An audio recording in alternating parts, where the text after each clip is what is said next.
Has Ukraine already lost the war? Oh, absolutely. There's no question about that. It lost it some time ago. What we're hearing now is the quiet whispers in the corridors of Brussels saying, this is a dead end. How do we get out? Where's our off ramp? I think the Europeans are very, very concerned about that.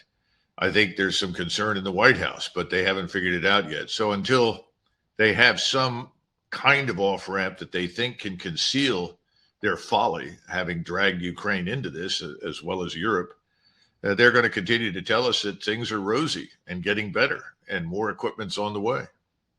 Talking about folly, here's President Biden in Helsinki the day after the conclusion of the NATO meeting in Vilnius, Lithuania, 2 weeks ago. The issue of whether or not this is going to keep Putin from continuing to fight, the answer is Putin's already lost the war. Putin has a real problem. How does he move from here? What does he do? And so the idea that there's going to be what vehicle is used, he could end the war tomorrow. He could just say, I'm out. But what agreement is ultimately reached depends upon Putin and what he decides to do. But there is no possibility of him winning the war in Ukraine. He's already lost that war. Imagine anyway, he's already lost that war. Psychoanalyze the president, but he can't possibly mean what he says. Well, he contradicted himself. He then followed up by saying, this war can end immediately. It's up to Putin. Right. And what sort of agreement he's willing to sign is effectively what he said. Well, he's right. It is up to Putin because Putin is sitting in the driver's seat. He's got the strategic initiative, not us. We're playing catch up at this point, and we're trying to limit the damage to ourselves that we've done. You mentioned whispers in Brussels. Do you think the same whispers were there in Vilnius, or was this NATO gathering to which President Zelensky was invited and at which he behaved like a petulant child just for show? Well, I don't think it was just for show. I think there were a couple of things that we need to take away from Vilnius. Remember that our friend Zelensky was promised the world back at the end of March, beginning of April last year, when Boris Johnson flew in, because his negotiating team had let it slip that Ukraine could accept neutrality. Boris Johnson showed up almost immediately to say, absolutely, it's off the table, don't even consider it. I've spoken to President Biden. He's absolutely of the same mind. We must fight this to the bitter end. You will have NATO on your side and all the scientific, industrial, military might of the United States and NATO. You're going to win. Well, I think Zelensky believed him, and Zelensky has played that card to the hilt. The problem is it hasn't turned out the way either Boris Johnson or President Biden had promised. So that's the first thing. Second thing is at Vilnius, there were lots of discussions behind the scene about difference in goals and objectives.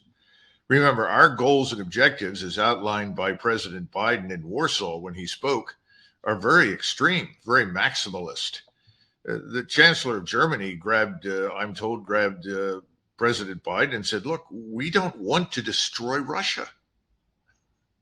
That's not what we're about. And he's not the Lone Ranger. The others are saying the same thing. Listen, we don't want to destroy Russia. We want to end the conflict. Well, we're still in the business of trying to destroy Russia. That's the problem. And that's going to promote the fragmentation and, I think, disintegration of NATO. Is it realistic for NATO to have articulated the view that when the war is over, Ukraine will be a candidate for membership? I mean, who knows if Ukraine will exist as a nation when the war is over? Well, I think that's right. And right now we have no idea what will emerge from this. And as we said before, yes, Mr. Putin now has to make some decisions. But his decision involves, do I march all the way to the river? Do I have to send Russian forces straight into Kiev? Is that going to be enough? If that's not enough, then do I have to mobilize another 250,000 troops and move further west? This is the question for the Russians. The Russians have moved cautiously, deliberately, and incrementally. There's a reason for that. Mr. Putin doesn't want a war with the United States or NATO if he can avoid it, or both. And so he's moving very carefully and deliberately. He's now in the position to say, look, the Ukrainian army is melting away. It's falling apart. For the first time, large numbers of Ukrainian troops and units are actually coming over to the Russians saying, we've had it. We can't do it anymore. What the Russians are trying to do now is goad the Ukrainians into committing their last reserves. That's about 10 brigades, maybe 30, 35,000 troops. If they can goad the Ukrainians into committing those, the Russians can chew them up. Once they're gone, there's nothing. And the Russians know that. So I think that's where they are at the moment. So this offensive, which is moving north and to the west, up in the northernmost region near Kharkov, that's part of it. But you now have Russian forces all up and down the line, gradually, deliberately moving forward, inviting the Ukrainians to attack. Surely what you have just told us is known to the CIA and to the American military and to Jake Sullivan. I don't know if the president understands it, but still they persist with their nonsense. Here's Sullivan about a week ago that Ukraine can win this war and the United States can help them do it, and we don't have to put boots on the ground. I can't speak to what's in the mind of President Putin. All I can say is that the basic U.S. position in this comes down to a single clear point, which is we are going to support Ukraine without having U.S. boots on the ground and American soldiers fighting Russian soldiers, and that will remain consistent throughout the course of this conflict. If he knows what you just told us, and he must know it if he receives CIA briefings, unless the CIA is lying to him, I don't know how he can make a statement like the statement he just made.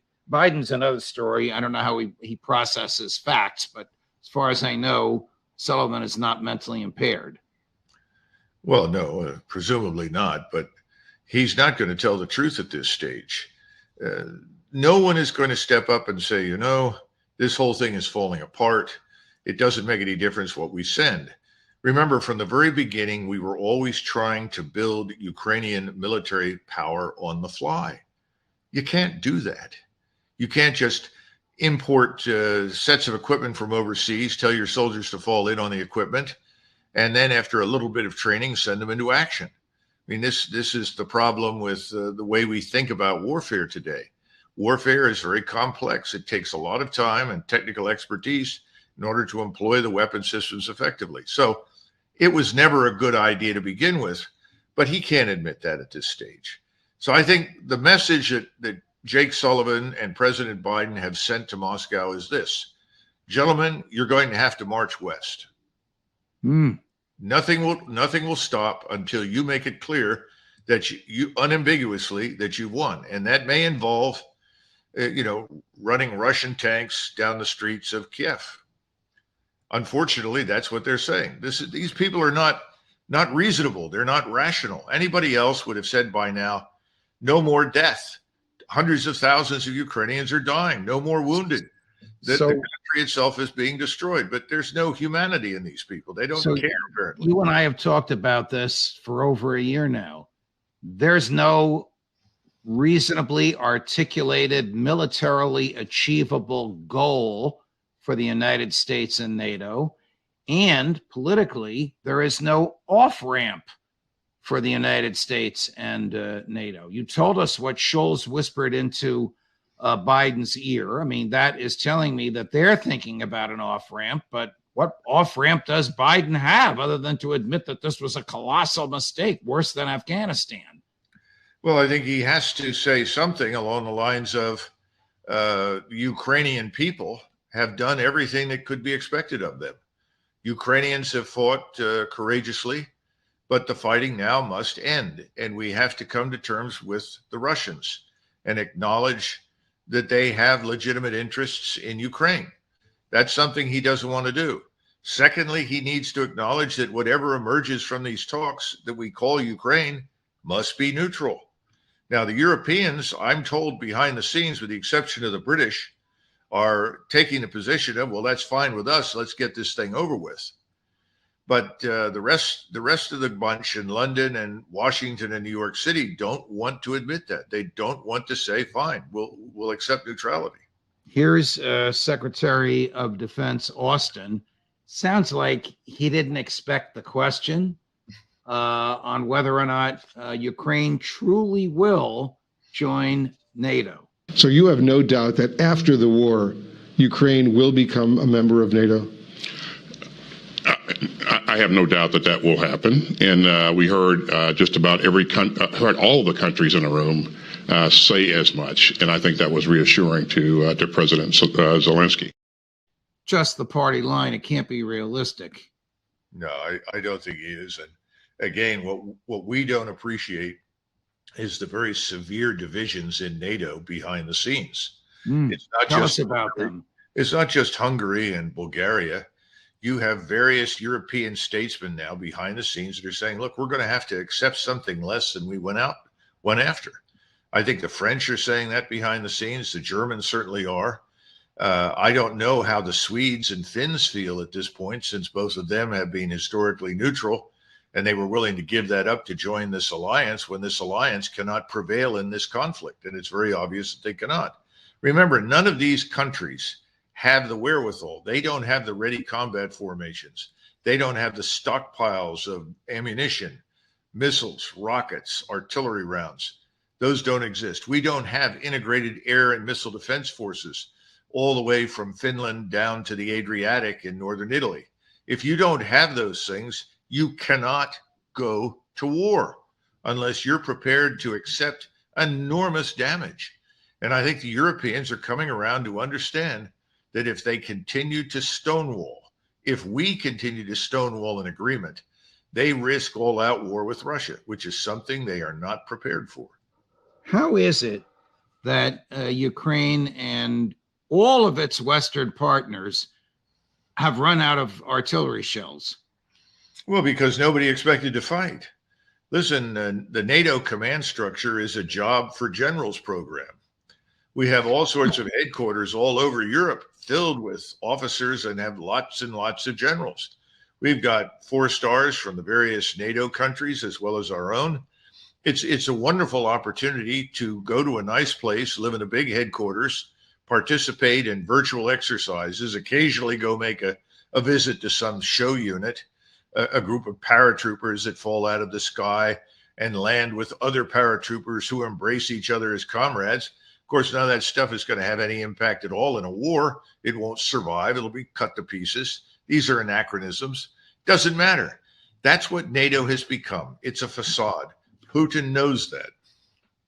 Here's Admiral Kirby with my friend and former colleague, Martha McCallum on Fox News, acknowledging, you'll hear it at the very end, why we sent cluster munitions to Ukraine.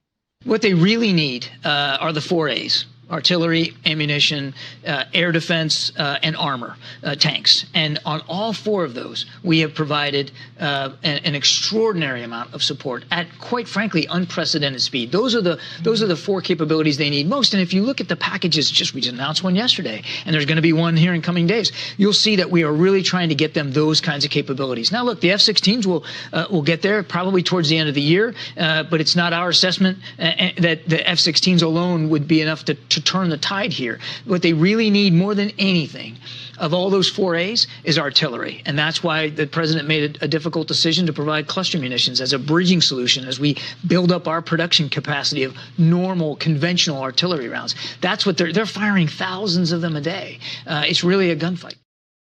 Stated differently, we don't have the artillery shells to send them, and so we sent cluster bombs. Right. Well, he's at least for once, he's being honest. He's telling you the truth. We purchased a huge quantity of 155 millimeter ammunition from the Koreans. I'm talking about the Republic of Korea. We paid a very, very high price, I'm told. I don't know what the exact sum was, but it was certainly a lot more than the ammunition was worth. We've run out of options, frankly, and our industry has no surge capacity. In other words, we're not in a position to say, well, we produce 100 of X every month, but we want to surge now to 500 or 5,000 a month. We don't have that capacity. We can't do it.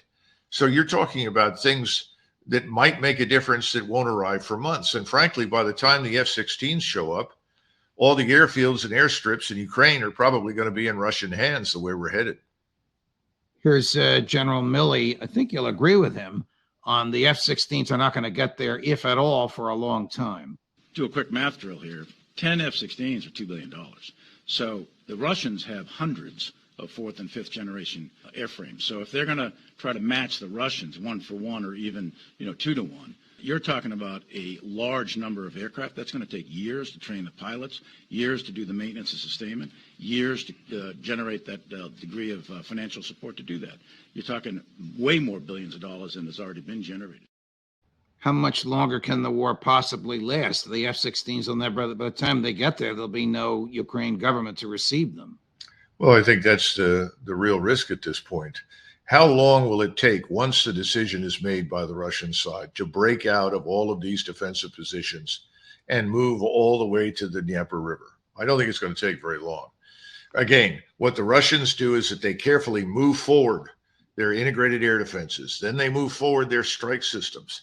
Once they have achieved another bubble of protection with those systems, then they'll move forward the maneuver troops. And again, this will happen over and over and over again. I would say if they wanted to, within a week, they could certainly be on the outskirts of Kiev, especially since you have a Ukrainian force now that's, as we said, rapidly melting away. There's no more faith or confidence in Ukrainian forces. We're told that Ukrainian commanders are arguing with each other over whether they fight or they retreat. And they're openly telling each other, look, this is it. We don't have any more. We've got to fall back. And then people hang up the phone in disgust or anger because they know that's true, but they feel like they should stay and fight.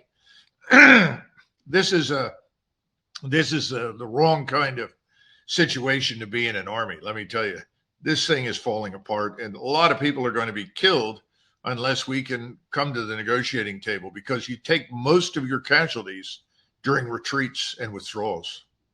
Do Ukrainian commanders shoot Ukrainian deserters? Well, I know that there has been talk of that, and we have a couple of videos that were posted on Telegram that show us that going on. In one case, after talking to a group of Ukrainian soldiers inside a bunker, they just said, "We've had it. We're worn out. If we attack, we're just going to be killed." And so he comes out and rolls a grenade into the bunker and kills everybody. At some point, that can't work, because you're talking about large numbers of people, and they'll turn their weapons on you. I don't think that's a viable solution. On the Russian side, it appears that Defense Minister Shoigu has fired a substantial number of well-regarded, well-experienced Russian generals. What is that all about? Well, that's what everybody would like to know, and I don't have an answer. I think some of them are well-regarded and actually had the affection and support of their troops. Whether they're being removed because they were too outspoken in their criticism of what the high command was doing, I don't know. That could well be the case.